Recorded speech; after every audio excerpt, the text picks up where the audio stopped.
Bonjour, bienvenue dans les TBO. Nous sommes aujourd'hui sur la côte des légendes, à Kerlouan, et plus particulièrement à Ménéam. Ce joli village de chaumières nous plonge dans l'histoire des Gouaimoniers du pays pagan. Petite visite guidée dans un instant, mais tout de suite, jetons un coup d'œil sur l'actu de ce mercredi 30 juillet dans le Finistère. C'est déjà la rentrée pour le Stade brestois. La saison de Ligue 2 reprend ce week-end avec un petit sursis pour les hommes d'Alex Dupont qui ne joueront que lundi soir à domicile. Un premier match attendu dans la foulée, les supporters l'espèrent, d'une très bonne fin de championnat l'an passé. Après un hiver catastrophique, le Stade brestois avait décollé de la zone rouge au printemps pour finir par titiller les premières places. L'objectif annoncé du club. On a hâte que le premier match commence. Confiant pour la saison. Après, il faut bien démarrer le championnat. Il faut qu'on joue comme l'année dernière en fin de saison où ça a été bien. On a eu des résultats tout de suite et si on a des résultats, le public reviendra et voilà. Pour y arriver, le Stade brestois a finalement changé peu de choses. Malgré de nombreux joueurs en fin de contrat, le club a su conserver ses cadres comme Grougy, Thébault, Fallette, Ramaret ou encore Verdier et a fait quelques paris en matière de recrues. À un mois de la fin du mercato, on dénombre ainsi 6 nouveaux joueurs pour une douzaine de départs. Il y a eu pas mal de mouvements, mais on aurait pu s'attendre à beaucoup plus que ça, étant donné le nombre de fins de contrat. On a réussi à garder quand même la même ossature. Je pense que les renforts vont en plus nous faire du bien, va créer un peu de concurrence, donc c'est une bonne chose. Mais je pense que la saison dernière a été riche en enseignements. On a pris conscience des valeurs qu'il fallait pour gagner des matchs, des ingrédients qu'il fallait mettre, et il va falloir s'en servir dès le début de championnat. Et ce début de championnat sera donc lundi, Stade Francis Leblay à 20h30 contre Clermont. Une équipe qui vise le maintien et qui sera menée par Corinne Diacre. L'ancienne internationale française sera pour l'occasion la première femme à entraîner en Ligue 2. Donner un nom à son bateau, c'est toujours un casse-tête pour le marin. Claude Perron, un habitant du Guilvinec, s'est intéressé au nom des bateaux en pays bigoudin et il a découvert un fait intéressant. À mesure que la langue bretonne s'éteint, le nom des navires se peint de plus en plus en breton. 2% en 1850, c'est aujourd'hui près de 50% des bateaux qui arborent fièrement leur nom dans la langue bretonne. Sur le fait de donner un nom breton, les règles se sont complètement assouplies. Les affaires maritimes ne dépendent plus de la marine nationale comme autrefois, mais du ministère de l'Environnement maintenant. Après mai 68, c'est-à-dire une certaine libération, on a vu les prénoms bretons revenir en force et les noms de bateaux ont suivi le même mouvement. Allons voir ce que ça donne du côté du port du Guilvinec. Comment s'appelle votre bateau et qu'est-ce que ça signifie? Alors, il s'appelle Arpujadur. Arpujadur, ça veut dire le plaisir en breton. Je trouvais que ça sonnait bien et puis que ça correspondait bien à ce que je voulais en faire. Il s'appelle Tipio, et ça veut dire les petits-enfants. C'est un nom normand mais qui a été bretonisé. Oui, tout à fait, avec le ti. Pourquoi? Parce que les gens aiment bien avoir des racines bretonnes, alors donc on a mélangé un peu normand-breton. C'est une occupation de l'espace public de manière symbolique. C'est-à-dire qu'on montre son appartenance à la Bretagne, au territoire, on montre une certaine identité, mais sans être locuteur obligatoirement. Parmi les noms les plus donnés aux bateaux du pays bigoudin, Anna, Maria ou encore Saint-Guénolé.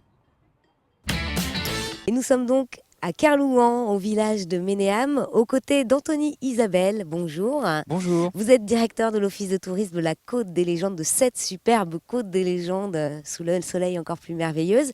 Et je le disais, nous sommes au village de Ménéam. Est-ce que vous pouvez nous dire de quand date ce village? Le village de Ménéam, en fait, on le retrace grosso modo à la fin du XVIIe, début du XVIIIe, avec les premières constructions liées à l'époque de Vauban. Des constructions qu'on va voir un petit peu plus loin qui ont été mises en place pour surveiller la côte et puis se défendre éventuellement contre les invasions des perfides anglais. C'est-à-dire qu'au départ, Ménéam, donc prévu pour défendre la côte, a été, je dirais, habité par des miliciens qui étaient recrutés par la commune de Kerlouan, qui est juste derrière nous, dont dépend le site de Ménéam. Et puis petit à petit, ils ont été remplacés après la Révolution par des fonctionnaires d'État, on va dire ça comme ça, donc des douaniers, qui sont venus faire le même travail, donc toujours surveiller la côte, éviter la contrebande. Et puis dans les milieux du 19e siècle, les douaniers sont petit à petit partis et ont été remplacés par des personnes qui sont venues vivre ici, s'installer dans le village, récupérer les maisons qui étaient déjà en place. et cultiver tout simplement. Alors quand on parle du village de Ménéam, on l'associe très souvent à un village de goémoniers. Est-ce que c'est vrai? Exactement, c'est-à-dire que les gens qui sont venus s'installer vivaient de plusieurs choses, hein, de la culture au niveau des terres, mais c'est vrai que les terres ici ne sont pas très riches ou n'étaient pas très riches, donc on avait besoin de les amender. Donc on avait effectivement tout ce qu'il fallait juste à côté, au niveau de la côte, donc du goémon. Donc on allait chercher le goémon. Donc c'était au départ pour amender les terres, et puis petit à petit le goémon a servi, toute la côte du Nord Finistère, à faire de l'iode. Donc on livrait les usines toutes proches. La nôtre, c'était Ploescat, jusque dans les années 50, pour faire des pains d'iode. Donc on a toujours vécu de l'algue, et puis après est venue aussi l'algue en tant qu'épaississant ou composante de tout ce qui est cosmétique. Alors ce village a été à l'abandon pendant de nombreuses années. Il est aujourd'hui restauré. Qu'est-ce qu'on y trouve aujourd'hui? Alors oui, effectivement, le village a été petit à petit déserté jusque dans les années, les dernières personnes sont parties fin des années 70, et puis a réouvert ses portes après de longs travaux de réhabilitation à l'identique, à peu près en 2007. Donc aujourd'hui, on y trouve en résumé une auberge restaurant. On peut se désaltérer, manger un excellent kiga-farce, un gîte d'étape avec des chambres très emblématiques, dont une avec des lits clos, et puis des espaces muséographiques qui retracent un petit peu la vie des habitants. Et si on allait visiter? Allons-y.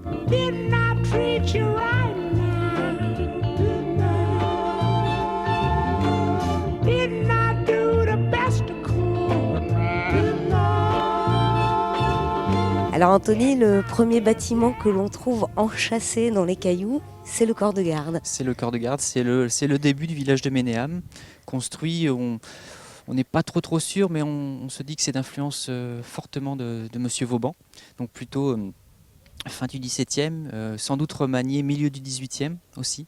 Donc je dirais les sources divergent, on va dire, mais grosso modo 1717, entre 1700 et 1750 grosso modo, quoi. Donc de là on pouvait observer la mer par les petites lucarnes et voir si effectivement on n'était pas attaqué ou s'il n'y avait pas trop de contrebande sur le secteur. À l'intérieur, il y a un espace muséographique et on y compte la légende des naufrageurs, qui est une légende qui appartient au pays pagan de la Tout Côte à des fait. légendes ici. Donc légende ici vous dirait que c'est une légende, que ça n'a jamais existé. Néanmoins toute légende a quand même des fondements, on peut dire ça comme ça. Donc l'idée c'est que les gens ici faisaient allumer des feux par temps un petit peu délicat ou par jour de tempête pour guider les bateaux jusqu'au rocher pour qu'ils se fracassent dessus et récupérer un petit peu tout ce qui venait à la plage. Après voilà, c'est une légende, mais bon, on a quand même quelques traces. Poursuivons la visite.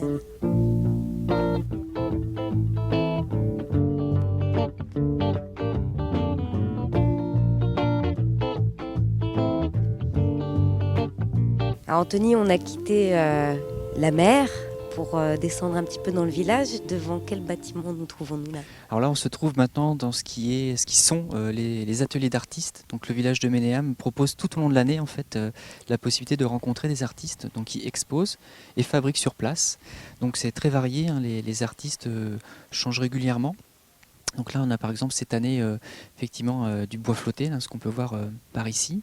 Effectivement, un fabricant local de bois flotté. On a aussi des peintres, des verriers, des bijoutiers et pas mal de choses comme ça, donc très intéressant à voir. Et surtout, l'objectif, c'était de pouvoir discuter avec les gens qui fabriquent sur place. Et faire vivre un peu le village en quelque sorte. Exactement, faire vivre le village tout au long de l'année. Donc on peut venir tout au long de l'année les rencontrer. Que ce soit pas un simple musée qui est effectivement... Voilà, c'était effectivement un village qui a toujours vécu énormément, ce que racontent les anciens qui sont encore vivants, qui en parlent très bien. Donc dans l'esprit de la rénovation, c'était effectivement de redonner vie et de ne pas faire quelque chose de figé et un fossile. C'était vraiment de dire, voilà, ici à Ménéam, on vit toujours, différemment, mais on vit toujours. Donc derrière, on a un super bâtiment qui a été rénové et avec, dans le fond, on trouve un four à pain qui sert très régulièrement à faire du pastéis. Donc la brioche locale du Nord Finistère, donc un pain sucré, doux, amélioré avec des raisins suivant les recettes ou des pruneaux. Donc c'est cuit très régulièrement et vendu sur place en général tous les dimanches. Pendant l'été, il y a des face days et donc en même temps on fait du pastéis. Allons voir plus loin. Avec plaisir.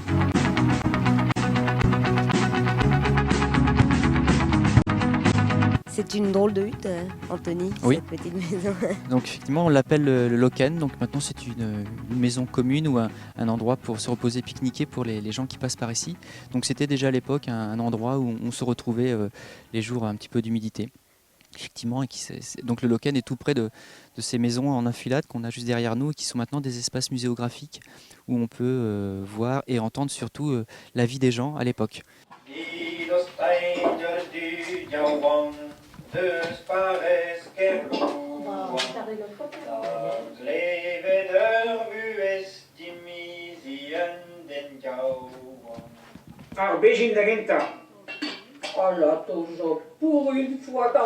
Anthony, pour les visiteurs qui souhaitent découvrir Ménéam, on peut rappeler qu'on peut visiter le village librement.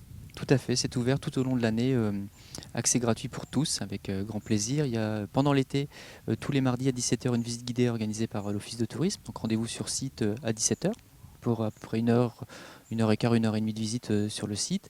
Et aussi un rendez-vous très important l'été, ce sont les Face Day du dimanche, donc qui valent vraiment le coup avec un accès libre à tous aussi. Merci Anthony de nous avoir reçus à Ménéam. Merci à tous de nous avoir suivis. C'est la fin de cette ETBO.